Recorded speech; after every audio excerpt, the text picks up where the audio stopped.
around the eye, we are going to once again duplicate our background layer. So I'm going to right click on that, and I'm going to new smart objects via copy.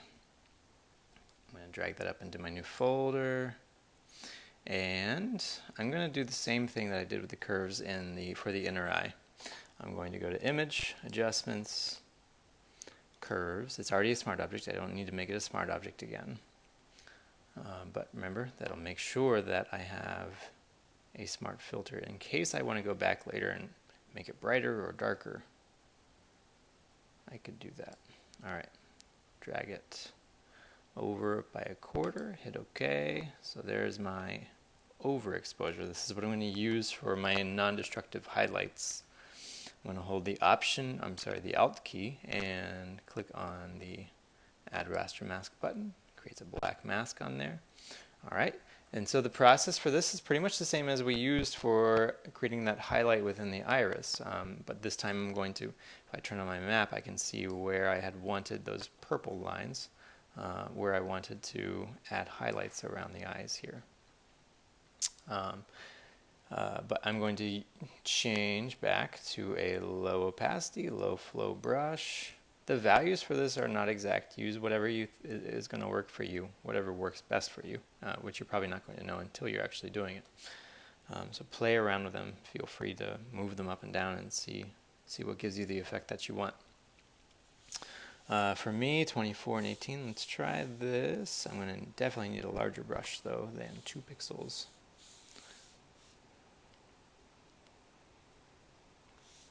Again, you want your brush to be the size of whatever area it is that you're brushing. So get comfortable changing your brush size. In Photopea, I know it's not the easiest thing.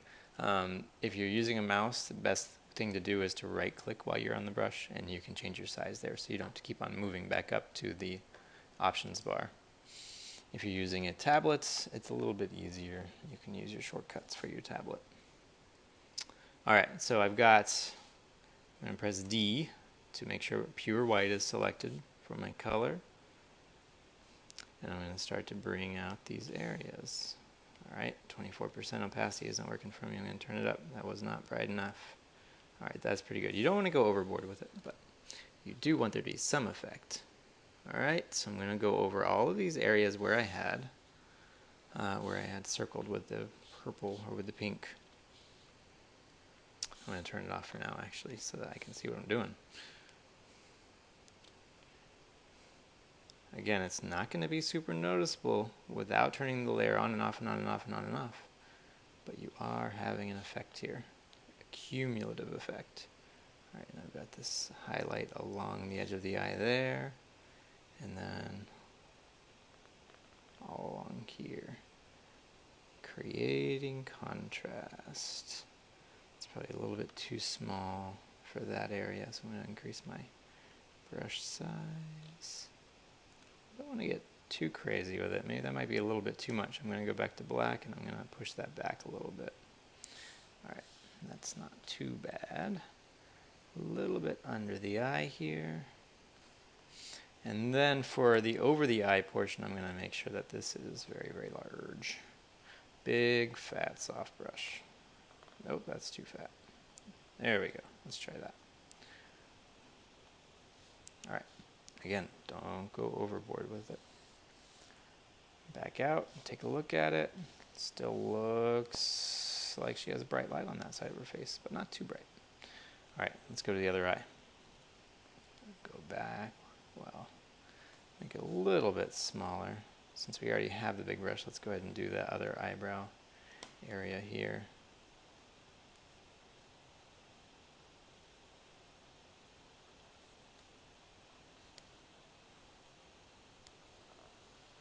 Okay, and then we'll make it smaller and do the other areas around the eye itself. Too small, still too small. If you use a brush that's too small, you'll tend to be able to see lines. You don't usually want to see the brush marks. So use a brush that's about the same size as the area you're highlighting. It gets really tiny right there, so I'll make my brush really tiny. You can make it a little bigger if you want, but too small is worse. There, there, and right in there. Okay, a little bit larger for beneath the eye, and we have, did I do this? I might have already done this. Right there, along here, and a bit in this area here. All right, we'll back out, well, we'll move it over so you can see both. We'll back out a little bit, and we'll turn it on and off so you can see the difference. Definitely made a difference there. All right, so we're going to do the opposite this time for the shadows. I'm going to, once again, duplicate my background layer. Well, no, not duplicate. New Smart Object via copy. Drag it up into my folder. You don't have to create folders if you don't want to. This is just for your sake so you can see how I'm organizing this. And then I'm going to do another curves adjustment. Again, it's already a smart object. Don't need to make it a smart object again. This time with my curves though, instead of brightening it by dragging the top right corner, I'm going to darken it by dragging the bottom left corner. So it's the opposite. I'm going to drag it over by a quarter. How much, I'd say it's up to you. You don't have to go quick. You can see it's pretty intense as far as the change goes, but you be the judge. And I'm going to hold the Option or the Alt key and click on my mask button again. All right, same thing now. If I turn on my map, I can see those blue areas. That's where I'm focusing for my shadows. So I'm going to zoom in over here. We'll start on this side. I'm going to start darkening along those areas. If it's too strong, turn your opacity and flow down a little bit. I tend to leave my flow right where it is, but my opacity, I'll change. Right here along the eyelid where the eyelashes are. And here. There was that highlight. And right below the highlight we have some shadow. Right in there. Good enough for that eye. Other side, same thing. Upper eyelid. Eyelashes.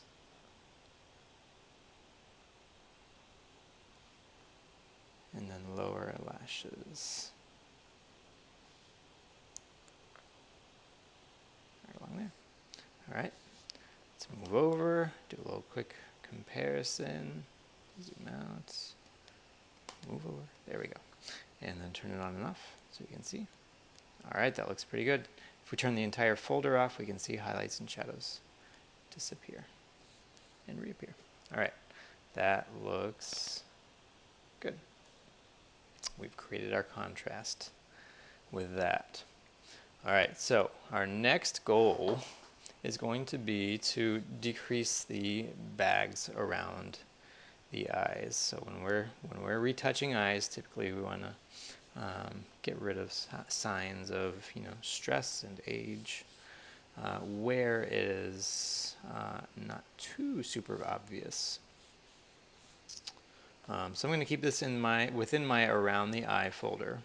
To start off, what I'm going to do is I'm going to create a new layer. I'm just going to use my brush tool for this. I'm going to make it pretty large. I'm going to be working on under the eye here and around the eye, evening out these tones first. Actually, before I move on to that, I forgot. I should do my healing brush. We'll use the spot healing brush here. We'll try it. Photopea is not the most responsive when it comes to the spot healing brush. We're going to change our source to current and below so that we can heal on this layer but sample from the below layer. Alright, and then we're going to start going in. We're going to try and remove some of these lines, especially right along this edge. That's where it's going to be most noticeable. Yikes, that's a little too strong. Let's make sure that we have a soft brush. That's a problem. We want a soft brush. There we go. Soft brush to blend around it.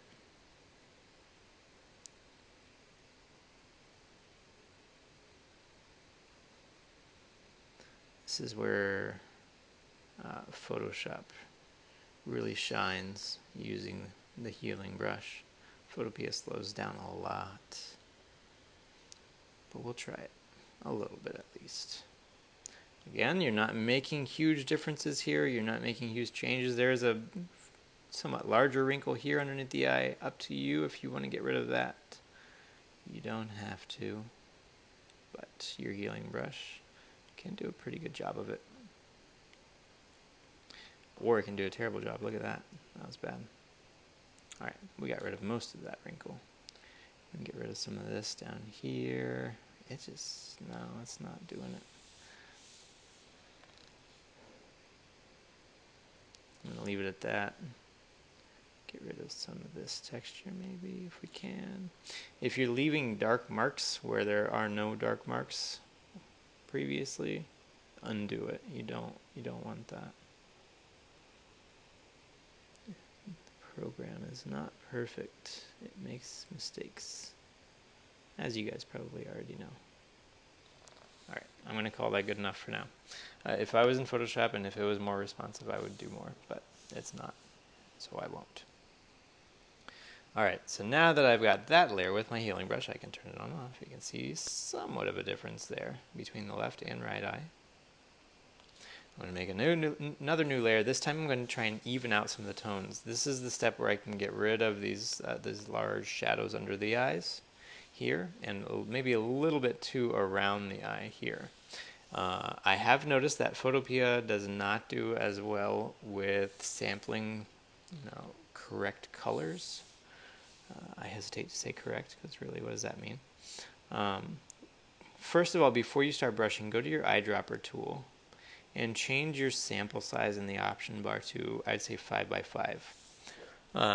This means that instead of sampling some pixel within the area that you click, because usually you can't see the exact pixel that you're selecting, it'll take an average of the sort of 5x5 area that you click on.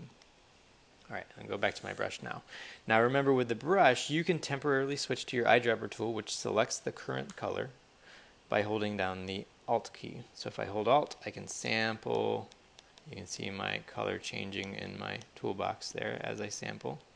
Holding the Alt key, I can sample, and then I can let it go, and I can brush. So I'm going to use, we'll try about a 30%-ish opacity, keep my flow where it is on my new layer here. I'm going to sample from this sort of brighter area, because I want to carry that over this way a little bit. So low opacity, low flow, again, means that I can layer this up without making it too obvious, and I have a soft brush, so that helps too. It helps blend those edges together.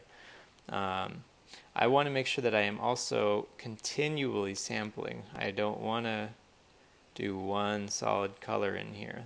If this was flat, if we make it look flat, that's not going to look natural. We don't want to make it look flat. We're going to leave some tone difference in there, but we're going to make it a lot less strong. That's our goal. There. Alright, so just to see, if we turn that on and off, you can see we made a big difference there.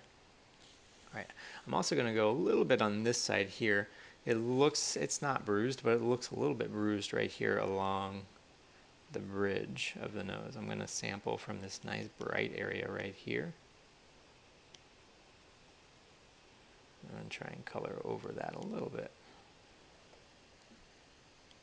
Use your judgment to tell you, when you've gone far enough with it.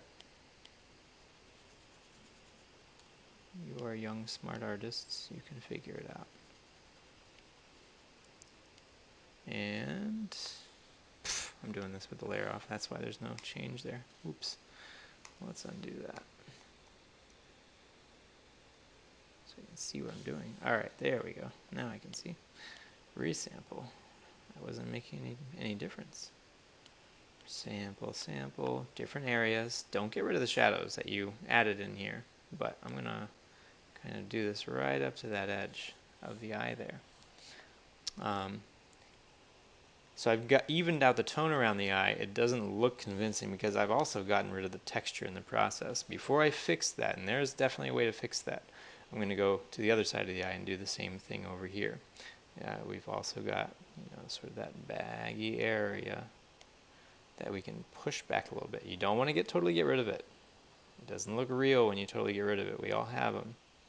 You just want to push it back and tone it back so it's less noticeable. And we can do the same thing. We can kind of reshape a little bit here by changing the shadows there. All right, let's turn the layer on and off. And you can see that looks pretty good. All right, I'm going to zoom out. Okay, so this step, there's a much more complicated way to do this. This is the easy way, believe it or not, even though it's like 5 steps long. But let's get started. We want to bring the texture back. So here's what we're going to do. First, we're going to turn off the layer that we were just painting on. We're going to make a new layer now, a new blank layer. And we're going to go up to Image, and then we're going to go to Apply Image. And what this does is it essentially takes all of your visible layers and it merges them down. I want to make sure that layer is copy merged and my blend mode is normal. It merges them all down. It kind of takes a snapshot of your canvas and copies it to this layer. And I'm going to hit OK. So now you can see if I was to turn all the other layers off and leave that one on, it still looks the same. Alright, so now that I have that, I'm going to do a bunch of stuff. So we're going to go to Image, Adjustments. I'm going to desaturate it first, turn it black and white. That would be Control-Shift-U would be the shortcut for that, but we can do it through the Image menu. Then I'm going to make it a Smart Object. I'm going to right-click and go to Convert to Smart Object.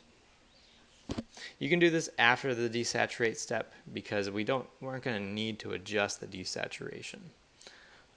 But we will need to adjust another filter that we applied to it. Alright, now that I've done that, I'm going to go to change my blending mode from normal to vivid light. There. Alright, and then one more sort of secret step. I'm going to right click on it and I'm going to change it to a clipping mask. So what this is going to do is it's going to attach itself and apply itself only to the layer that's directly below it. That's what a clipping mask does. Which means that this layer that I just turned off, now my vivid light layer that I just created is only applying to the areas where I've painted and evened out the tone here. So you can see if I turn it on and off, you know, it goes from that, we have that really sort of stark vivid light only in that area. And we don't want that, that's not the end goal. But now that we have it applying only to the area that we want it to, we're going to do one more step here. We're going to go to Filter, Other, and then High Pass. This is called a high pass filter. So a high pass filter essentially is going to isolate the texture. Because we desaturated it, it's going to take that texture, or it's going to take out all the color, and leave us only the texture on this layer. So that brings our texture back into that area where we colored over, but it'll leave the color that we added to it. So we get the texture and we get the color. As far as the radius goes, you can experiment. For this one, I know that 3 pixels is good. I want to watch this area and make sure that I have my texture back. You can see if I turn it all the way up. That's not all the way. Give it a second. It's thinking about it. It gets pretty ugly again. And if I turn it down too far,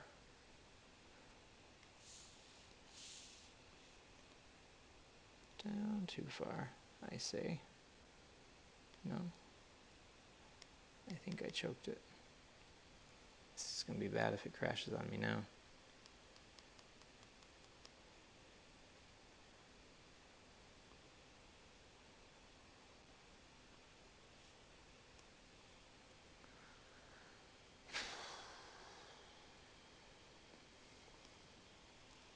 I feel your pain, guys, using this program. I'm so sorry you have to do this. I know I'm on a fast computer versus those school computers.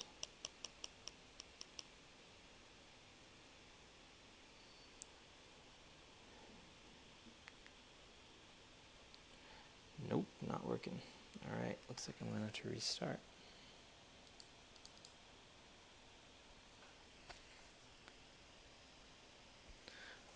stop the video and we'll pick it up again once I'm back where I need to be. Back in business. I'm going to turn this all the way down. That's what we were trying to do before. Maybe it'll let me. Just to compare so you can see that terrible area there. Alright, so if we turn it all the way down, 0.1 pixel is the lowest it'll go. We've lost our texture again. Alright, so like I said, let's go back. I know that anywhere between 3 and 4 is good for this. I'm going to hit OK. And we wait. Alright, so you can see at 3 pixels I've brought my texture back in, but it's not overexposed or revealing that sort of vivid light again. And you can see what we did. If I turn that layer on and off, I turn it off. Let's zoom in. It's subtle, but it's there. So no texture, texture, no texture, texture. But we've also lost that big bad bag under the eye. Now I'm noticing that it's kind of grayish down here, and that's one of the things that I noticed with Photopea versus Photoshop. When I was dragging, when I was sampling and stuff, it was coming out kind of gray. If that's the case, go back, resample, and see if you can fix it. I wonder if that's an effect of this. Oh, am I choking it again? Oh, it's waiting for me. This, let's see. No, it's still definitely gray. Alright, so maybe I'd go back and I can sample from a different area, and I'm trying to paint on the wrong layer. This one, and see if we can brighten it up. Otherwise, you could try an adjustment to brighten it, or even to increase saturation. That's kind of the opposite of the gray. But I'm honestly not going to spend a lot of time on that at the moment. Alright, I think it actually looks a little bit better. Okay, so I think that pretty much concludes around the eye. We've reduced the wrinkles and the bags around the eye. We've increased contrast around the eye. If we collapse this and turn the entire thing on and off, we've made quite a difference there around the eye. There are a couple more things that you could do to increase interest around the eye. They would include perhaps adding eyelashes, and that's something that's kind of extreme. You might do that if it's like a glamour shot or something like that. You probably steer away from it if you are editing a guy, but it is an option, again, to increase contrast around the eye.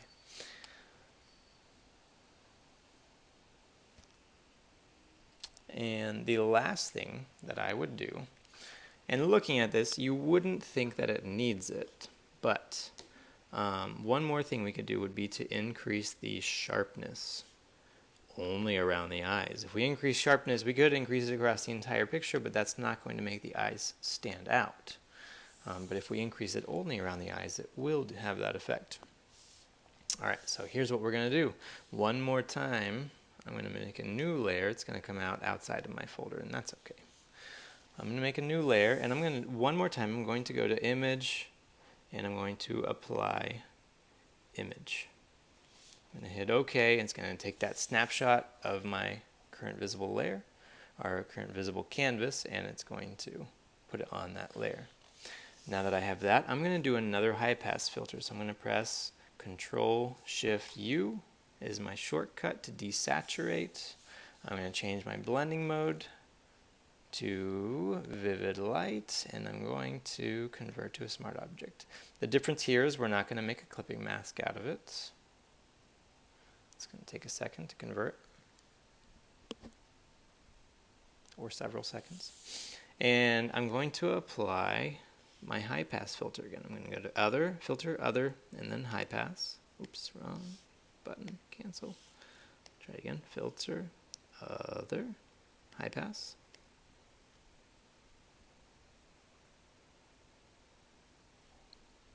Alright, and oh, I think I undid my vivid light. That's why it's looking like this. And I'm going to hit OK. For now, I can go back if I need to and edit that, but let's go back. It undid my vivid light. There we go. So now I can go back to I can double click on my high pass filter again, and we can kind of compare what's happening here. If I turn my radius up just a little bit, watch what happens with the face.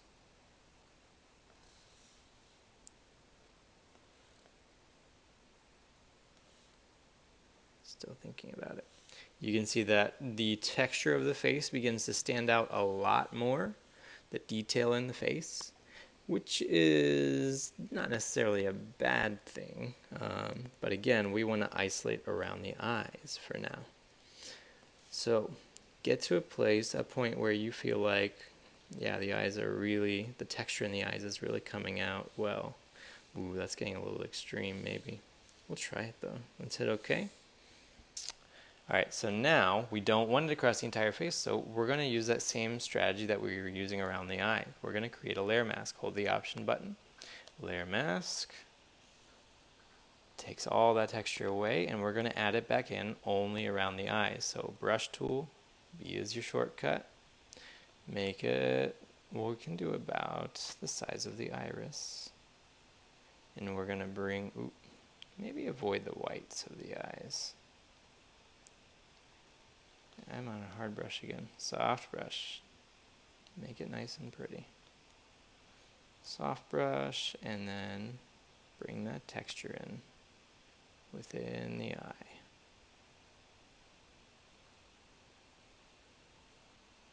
Get out to that outer edge. And if you feel like it's too strong, remember you can always, you created a smart object here, so you can always go back and you can change that high pass filter and push it back a little bit. Even if it does take Photopea, 2 minutes to figure out what you're doing. I'm going to go along the eyelashes. See, yeah, this is too much. We're going to dial it back a bit. Come out along the eyelashes a little bit too. Along the eyelashes. Just like that.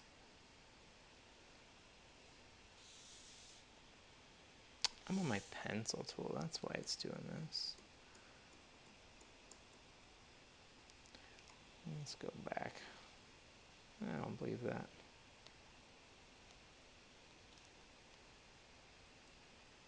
Alright, now I've got my handy dandy brush tool again.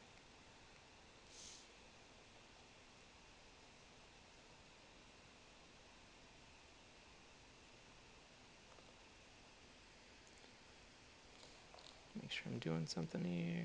Oh yeah, look at the difference between those two. Alright, now I can go back in along the eyelashes. I'm going to go fast as I can, because this video is getting really long.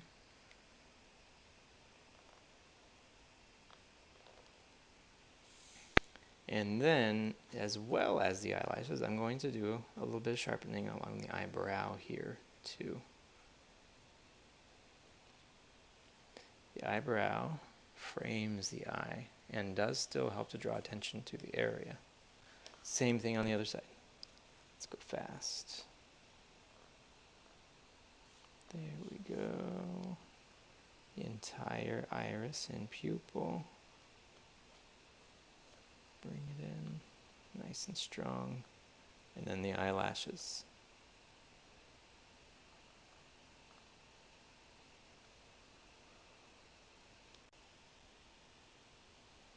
Alright, that looks pretty good. I'm going to drag that into, well, I'm not going to. I'm going to highlight all of them and press Ctrl G, put it on one folder so I can turn it all on and off. You can see what we've changed.